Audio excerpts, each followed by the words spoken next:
RCB Mi ரசிகர்களுக்குலாம் செம்மக்கோ நம்ம மேலே என்ன கலர் கண்ணாடியில் எப்போ பார்த்து சிஎஸ்கேக்கு மட்டுமே 6-7 வீடியோ போடுறீங்க, எம்ஐ ஆர்சிபிக்குலாம் 1-2 வீடியோ போடுறீங்க அப்படின்னு அந்த கேள்விக்கும் கோவத்துக்கும் ஒரு பதில் நம்மளுடைய புது சேனல் இங்கிலீஷில் இனிமேல் நம்ம கிரிக்கெட் வீடியோஸ் போட போகிறோம். அந்த ரெண்டாவது சேனல் இந்த சேனல் ரெண்டுமே நடக்க போகுது. கிரிக் ஷேக் அப்படின்ற அந்த சேனலை சப்ஸ்கிரைப் பண்ணுங்கள். ஸோ அதில் இனிமேல் எல்லா டீம்ஸை பற்றியும் முக்கியமாக ஆர்சிபி எம்ஐ பற்றிய வீடியோக்கள் அதிகமாக வரப்போகுது. Subscribe to Crick Shake. SRH இந்த மாதிரி விளாடுறாங்க, என்னங்க இது? எஸ்ஆர்ஹெச் எப்படிப்பட்ட டீம்? போன வருஷம் அவங்க டிஃபெண்டிங் சாம்பியன்ஸ்ட்டு இப்படி போய் தோற்று போனாங்க, ஃபைனல்ஸில் போய் விட்டவங்க அப்படின்ற மாதிரி நம்ம கொல்கட்டா நைட் ரைடர்ஸ் கிட்ட தோற்று போன எஸ்ஆர்ஹெச் ஃபைனல்ஸில் இன்னைக்கு ஃபைனல்ஸ் பிளே ஆஃப்ஸே போக முடியாத நிலைமையில நீ வேறு அப்படின்ற மாதிரி இருக்காங்களே. அப்போ கமின்ஸை பற்றி நம்ம ஒரு விஷயம் இந்த இடத்துல கேட்கணும். ஆஸ்திரேலியாவோட கேப்டன் நீங்கள் என்னங்க பண்ணிட்டு இருந்தீங்க? இவங்க ஒரு முடிவு சொல்லுவாங்க, அதையே நீங்கள் கேட்குறீங்க. காவ்யா மாறனுக்கு என்ன தெரியும்? அவங்க கிரிக்கெட்டை பற்றி அவ்வளோ பெருசாக வச்சுருக்காங்களா? அவங்க ஒரு சிஇஓ, அவங்க என்ன தெரியும்? அவங்களுக்கு எப்பா என்னால் முடிஞ்ச சப்போர்ட் நான் கொடுக்குறேன்ப்பா, உங்களுக்கு கிரிக்கெட்டில் என்ன பண்ணணும் நீங்கள் பண்ணுங்கன்ற அந்த ஃப்ரீடமை தான் அவங்களுக்கு கொடுக்க தெரியும்.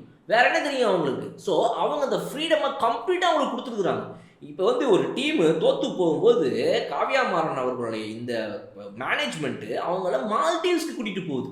போய் ரெஸ்ட் எடுத்துட்டு வாங்க, இதை விட வேற என்னங்க வேணும் ஒரு ஃப்ரான்ச்சைசி கிட்டேருந்து, ஒரு மேனேஜ்மெண்ட் கிட்டேருந்து. ஸோ அவங்க பர்ஃபெக்டாக அவங்களுடைய வேலையை பண்ணியிருக்காங்க. பட் ஆனால் இங்கே ஒரு குழப்பம் என்ன நடக்குது அப்படின்னா, காவ்யா மாறன் அவர்கள் இந்த இடத்துல எஸ்ஆர்ஹெச் மேனேஜ்மெண்ட் கிட்ட ஒரு விஷயத்தை மட்டும் சொல்லியிருந்துருக்கும், அங்கே தான் விட்டாங்க.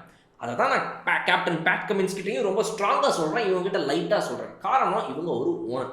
இவங்க நம்பி ஒருத்தவங்க கிட்ட வேலையை விடுறாங்க, அந்த ஃப்ரான்ச்சைசி மேனேஜ்மெண்ட் கிட்ட, அந்த குரூப் கிட்ட. அவங்ககிட்ட ஒன்று என்ன சொல்லியிருந்துருக்கணும் அப்படின்னா, எல்லாம் பண்ணுங்க ஆனால் கொஞ்சம் யோசிச்சு பண்ணுங்க அப்படின்னு சொல்லியிருந்துருக்கணும். அவ்வளோதான் நான் சொல்கிறேன். என்ன யோசிச்சுருந்துருக்கணும் எஸ்ஆர்ஹெச் மேனேஜ்மெண்ட்? இந்த வீடியோவில் பார்ப்போம். Boys and girls, my dear buddies, hi from பாலம். என்னத்தை யோசிச்சுருந்துருக்கணும் அவங்க?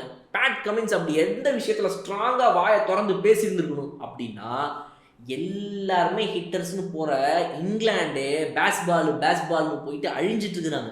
எல்லா இடத்துலையும் அடி மேலே அடி வாங்கிட்டு இருக்கிறாங்க. ஸோ அப்படிப்பட்ட இங்கிலாண்டே ஒரு நேஷ்னல் டீமே அந்த அடியை வாங்கும்போது நம்மளும் புரிஞ்சுக்கணும். இதை ஊருக்கு ஊர், ஏரியாவுக்கு ஏரியா, கிரவுண்டுக்கு கிரவுண்டு எல்லாம் மாறும்.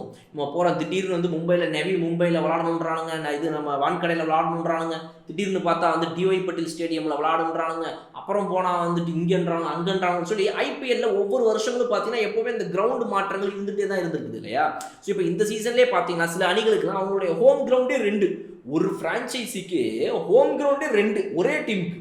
ஸோ அந்த வகையில் பார்க்கும்போது நீங்கள் 10 ஃப்ரான்ச்சைசியோடைய கிரவுண்டில் போய் நீங்கள் விளாடுறீங்க. ஒவ்வொரு கண்டிஷன்ஸ் ஒவ்வொரு மாதிரி இருக்கும். இந்தியாவில் எல்லா கண்டிஷன்ஸ் ஒரே மாதிரிலாம் கிடையாது. நீங்கள் சின்னசாமி ஸ்டேடியமில் சின்ன ஸ்டேடியம் போட்டு வெளுன்னு வெளுக்கலாம், கொல்கட்டாவில் உரின்னு உரிக்கலாம். நீங்கள் சென்னைக்கு வந்தீங்கன்னா பிச்சு கண்டமேனிக்கு இருக்கும்.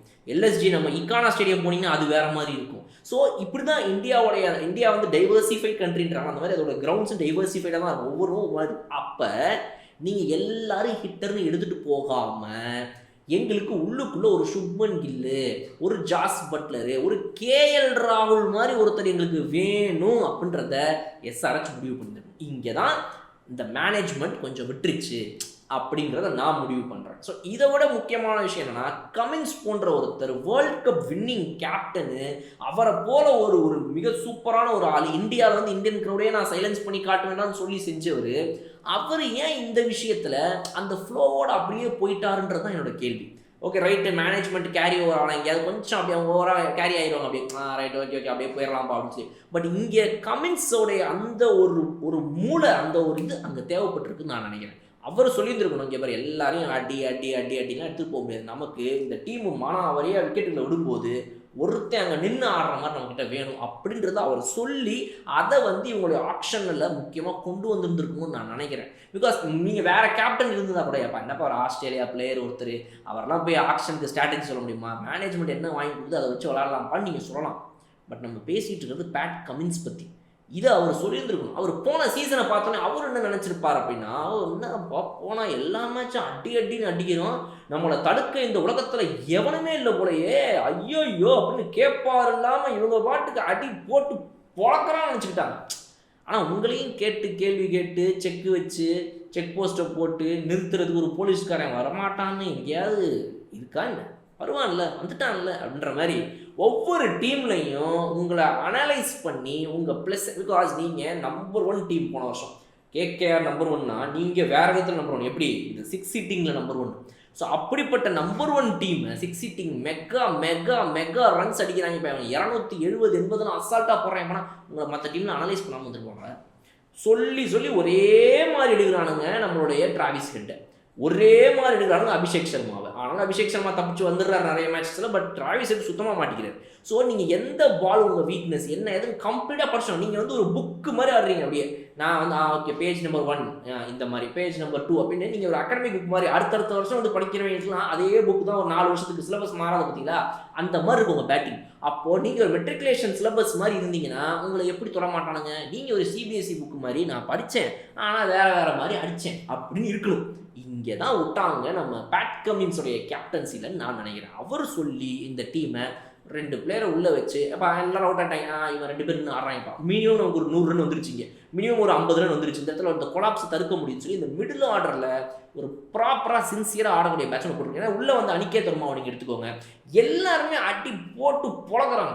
அட்லீஸ்ட் நீங்கள் உள்ளே இருக்கிற இஷான் கிஷானையாவது, இஷான் கிஷான் நீ மும்பை இந்தியன்ஸில் ஆடின மாதிரி மிக்ஸ்டு ஆடு, எப்போ தேவையோ அப்போ கொஞ்சம் ரொட்டேட் பண்ணி ஆடு. இஷான் கிஷானு அவர் ஃபோன் பண்ணாரா அபிஷேக் சர்மாவுக்கு, அவர் ஃபோன் எடுத்துட்டு ஆமாடா எங்கள் டீமில் வந்தாலே அடின்னு அடிக்கணும்டா மாப்பிள்ள அப்படின்னாராம். ஓகேடா நான் அதையே செஞ்சுறேன்டானாராம். இவர் இது என்னதுன்னு எனக்கு புரியல. ஸோ இந்த அடி கதையெல்லாம் விட்டுப்புட்டு கொஞ்சம் அடி லைட்டாக புடி அப்படிங்கிற மாதிரி வேறு மாதிரி ஒரு காம்பினேஷனில் இவங்க எஸ்ஆர்ஹெச்சோடைய பிளான் பி என்ன அப்படின்னு நம்ம ஏற்கனவே கொஞ்சம் நேரத்துக்கு வீடியோ பண்ணியிருந்தோம். அவங்க பிளான் பியும் இல்லை சியும் இல்லைன்னு சொல்லி வேறு மாதிரி போயிட்டாங்க. ஸோ அதை பற்றி நீங்கள் என்ன நினைக்கிறீங்க? நான் சொன்ன விஷயம் கரெக்டாக நினைக்கிறீங்களா? கமெண்ட் செக்ஷன் சொல்லுங்கள். இன்னும் சூப்பரான வீடியோலாம் அவங்களுக்கு பார்க்குறேன். அது வரை விடைபெறுது உங்கள் Bala. Okay bye. Crick Shake colour கண்ணாடி crickets English cricket channel. Subscribe now.